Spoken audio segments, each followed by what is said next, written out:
Good afternoon and welcome back to Movie Star Tea Factory.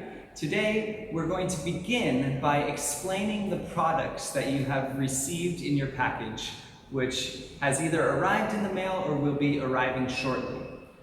You see over here we have white tea, over here we have oolong tea, over here we have black tea. We'll let you know the names of all of those first. And then we'll talk about the different utensils and the different books and even the evaluating methods that we're going to use a little bit later on today when we do our tea sensory activity. So the first thing that you're going to see is white tea. Remember, starting with white tea in our spectrum that goes from white tea to dark tea, meaning that white tea is barely fermented at all. We have bai mudan. Remember, we learned about that a few weeks ago. We have the silver needle. We also learned about this. And then finally, we have a tea cake, a whole tea cake of shomei.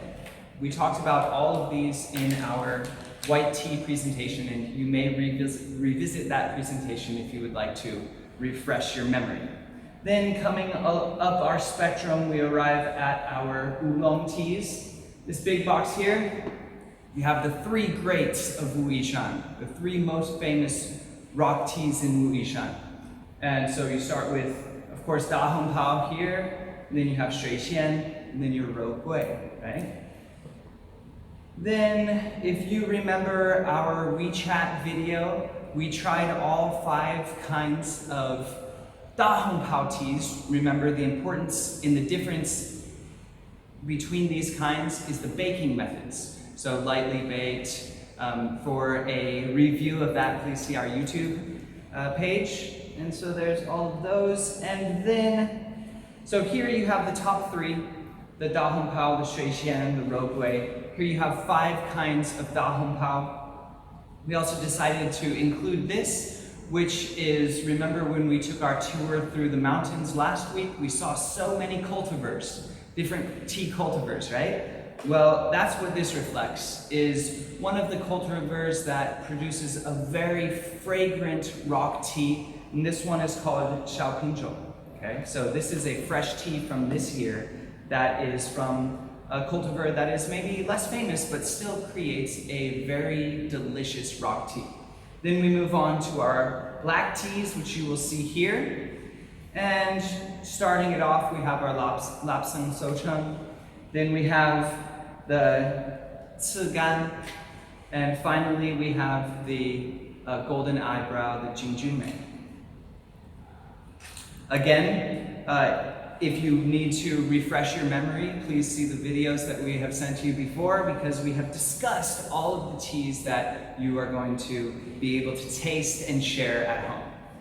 Okay, so remember when we talked about our tea sensory method, oolong tea. We use the gaiwan, right? And remember, this is 110 milliliters.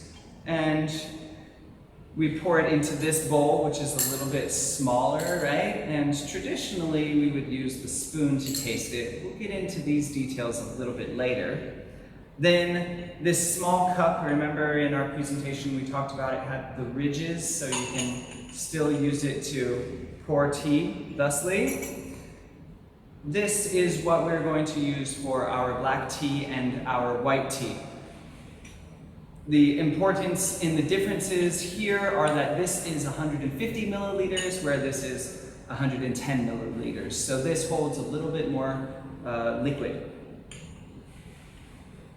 Of course, then, when you're not doing your tea sensory tasting and smelling and appearance, when you're not doing this method, of course, we have included the traditional gaiwan.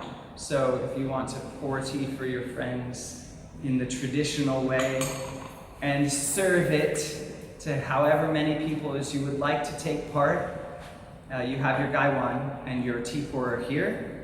Moving on to these books, okay, what are these books? This first book, now we apologize that at this point we do not have a translation other than in Chinese, but we thought that it would still be good for reference. So this first book talks all about the different kinds of tea mountains, okay? So in this book you'll see different pictures of different mountains. These all happen to be in Wuishan. And at the beginning, there's a description of the different kinds of mountains, how the environment that these mountains or these formations create foster different kinds of tea. Okay, so if you have anybody that you know that speaks Chinese, this one will give you a brief description of the different kinds of tea mountains and the differences in the tea that is produced in those areas. Okay, that's this orange book. Then we come to our blue book, and this one is all about the different kinds of tea. So in this one, you'll see many different pictures of tea leaves and tea cultivars. So this is a brief description of the most popular and most used kinds of tea that you find specifically here in Wuishan. This last book here, this introduces Wuistar Tea Factory. So you can find all kinds of different historical information, also events, different events that Wuistar often does. That's all explained here in this blue book. Wow, check out this journal. This is meant to be a tea journal. You'll see at the beginning there's a calendar, so you can keep track of what teas you try when, and you have pages here where you can keep notes. One interesting thing about this book is the paper used to create this book was created from recycled tea. So you got a nice little tea journal. Finally, we've printed some of these evaluation papers for you so that you can track your progress and score the different teas that you try. Today we're going to go through black tea, white tea, and Wuyi rock tea. And we'll show you a little bit what we mean. We'll explain this a little bit more as we go on. The point here is that when you get with your tea friends who are super into the science of tea, that is what the tea sensory method is for. It's a little bit further beyond just the method of pouring tea and enjoying tea. And we'll talk about this a little bit more later. That's why we score these teas. That's why we have these methods. And remember that this is in accordance with national standards. All right, so now you know what's in your box. We'll quickly move into the other room and we'll begin tasting tea.